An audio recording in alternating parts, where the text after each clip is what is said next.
Connections of the thalamus. There are so many connections in the thalamus. Thalamus is the main relay station. So many relay stations, all the efferents and efferents go from there. But you cannot write all of them. But you will study some of them thoroughly.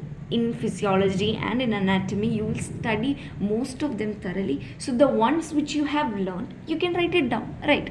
I mean, usually in colleges, they might say, in my college they said connections are not very necessary. You learn geniculate body. Maybe it was asked, thalamus was asked once a time in for university question. Okay, so maybe they won't ask, so write rest of all of these things and write draw this diagram. You will get marked for that. Don't try and waste your time, burden yourself in learning connections for learning connections. But I would say, if you know some of them, you can learn them and write in easy words, so that you don't burden yourself, because you have many other. Anatomy has a vast portion. Anatomy, you don't see just the upper limb, lower limb, and all those regions. There is histology, there is embryology also general, systemic, histology general and systemic. And then it doesn't stop there. You need to learn certain diagrams. So there is a lot. Okay, it is a vast subject. So what you need to do is, you need to make things easy for you. It will not come easy to you. You need to make it yourself.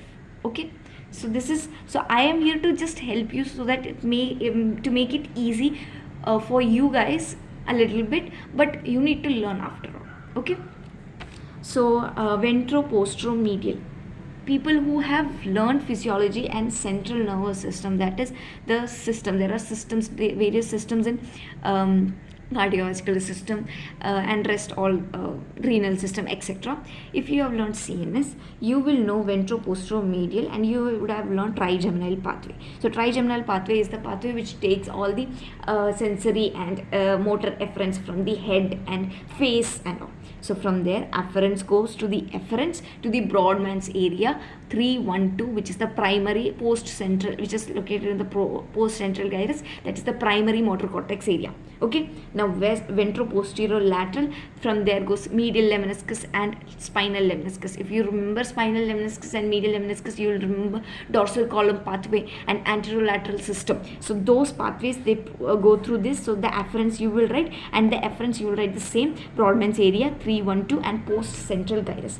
Then comes medial geniculate body and lateral geniculate body, which you would not have learned, but it is very easy, because from medial geniculate body passes auditory fibers, lateral geniculate body fibers what passes is optic fibers. It goes to the, from auditory fibers, it goes to the primary auditory center, which is area 41 and 42, and visual optic fibers goes to visual cortex area 17 and 18, and they take auditory impulses and visual impulses along with them. So you can learn it this way. I have learned all these only four of them. So if I am going to write university, I will be writing this much. So like, if thalamus is asked for essay, you have so many things. Elaborate more. Okay, elaborate more as more it's possible. Okay, now I have written in short forms. You just extend and write, and if you have time. The most important factor for writing an exam is time management, which I usually don't get during anatomy. But make sure you all find it. What is this? Oh my god. Okay. Medial geniculate body and lateral geniculate body.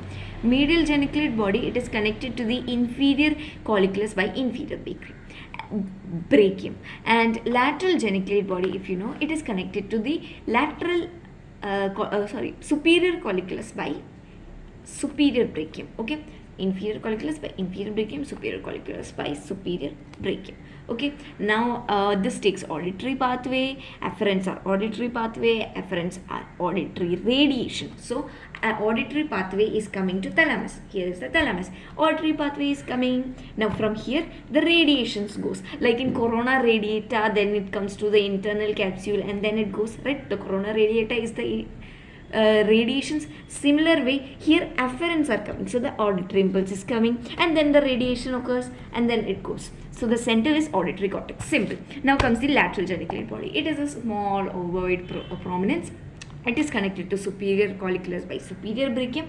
Connections optic tract. Optic tract. If you have learned visual pathway, which you will be learning, you will learn that there are temporal fibers and the nasal fibers, and their